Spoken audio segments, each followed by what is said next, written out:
Okay, you're going to like this one. Hey, now I made a video. What sort of fortune teller am I? I made a video, and the exact date, and the link is below, on September the 11th, which is, what, a month and a half ago? I made a prediction. I said, if I'm right, I'm right. If I'm wrong, I'm wrong. But I think I'm right. I'm really good at predicting things. I said, I predict an incorrect video review on the Fuji X-T2. Okay? The link is below. I definitely made it on September the 11th. My prediction was accurate. Okay? Now let's talk about not opinions, not my feelings. Let's talk about hardcore facts of the video review on the Fuji X-T2 that someone else had made. Okay? We're just going to talk about hardcore facts here. Okay? Now there's a list of them. Now this person had a lockup on their Fuji X-T2.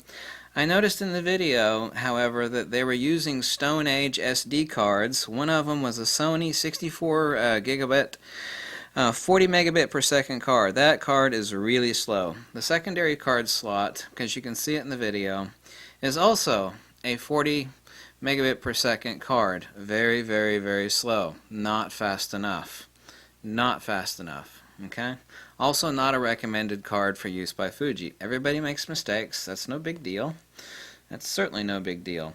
Also incorrect. Now, I own every Fuji lens except for three that I don't like. The 23mm f1.4. What is the other one?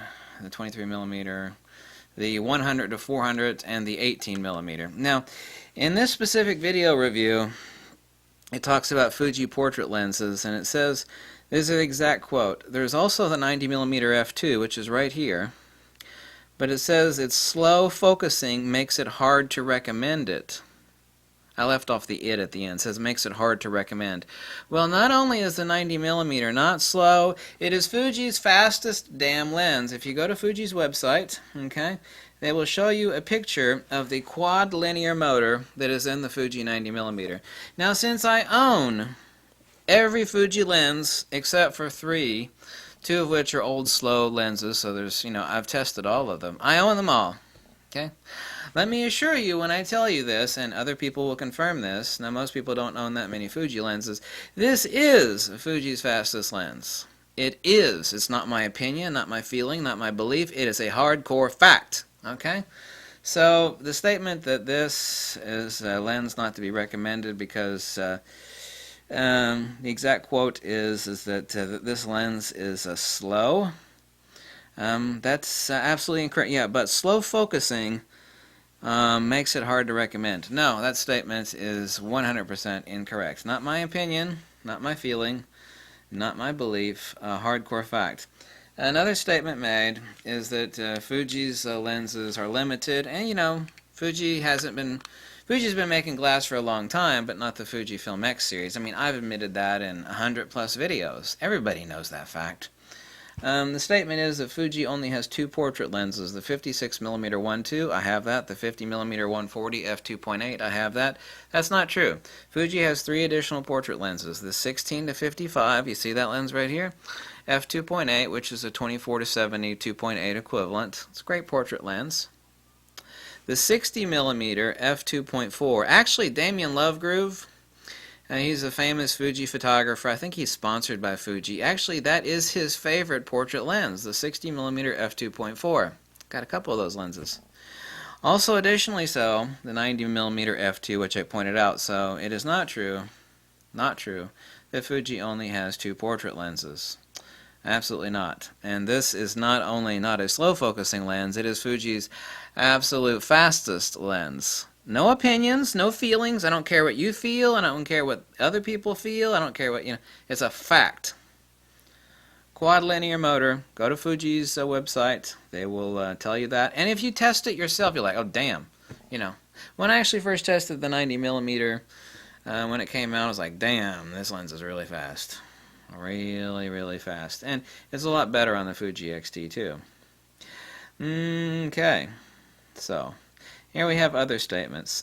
So The lockup was caused by using Stone Age SD cards. Now, anybody can make a mistake, but if you read Fuji's owner's manual, which I highly recommend doing since that is helpful and beneficial to the proper operation of the X-T2, I would tell you not to use, really, I'm looking at an image here, a screen grab, not use 40 megabit per second cards because, yeah, and it's a Sony card. I don't know who's Sony. Sony doesn't make their own SD cards. They outsource it to who? I have no idea. Maybe it's Lexar.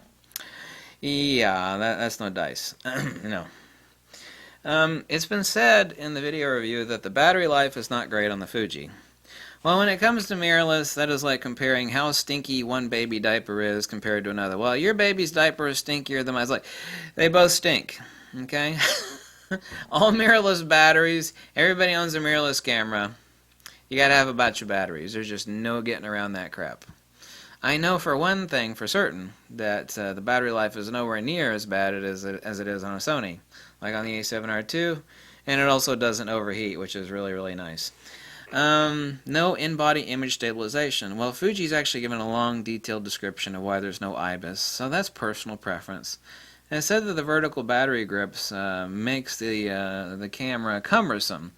The truth is, and if you look at any professional photographer that has like a D810, you notice that the professional cameras have vertical grips built in, like the D5, the D4, the D3, and people that shoot professionally, the D500 and the D800, a lot of the hardcore pros, they actually have vertical grips. I'm a total vertical grip slut. Now this is personal preference, but it is an existential fact that this nice little grip here, and also the palm swell that goes over the front of the X-T2, not only does it make it not more cumbersome, it makes it less cumbersome. This is a dream boat. I mean, I wouldn't even dream of, and to get all the features out of the X-T2, as is an absolute fact, you must own the vertical grip. Okay, so it is definitely not more cumbersome. Battery life, all battery life on mirrorless stinks, so yeah, so there we have the facts. Fuji does not have 2 portrait lenses. They have 5 that would actually designate as a portrait lens. Fuji has 5 portrait lenses, not 2. So that's incorrect. And the notion that you would not recommend this because it is slow, I don't know what someone was doing in the video review, if they tested this lens or if they didn't test this lens, but not only is this not a slow Fuji lens, it is their absolute fastest damn lens. It is also one of their most recent releases. So yeah, that's palpably not correct. So I'm glad I could set the record straight for you and present the absolute empirical substantiated facts, which are not doxa-based, doxa meaning opinion, conjecture, personal belief, conviction, like my feelings, just empirical facts. Yeah, those quad-linear motors in that lens makes it really fast. And anybody that actually tests it on the X-T2 in actuality and reality goes, oh my god, it's so fast! And it is.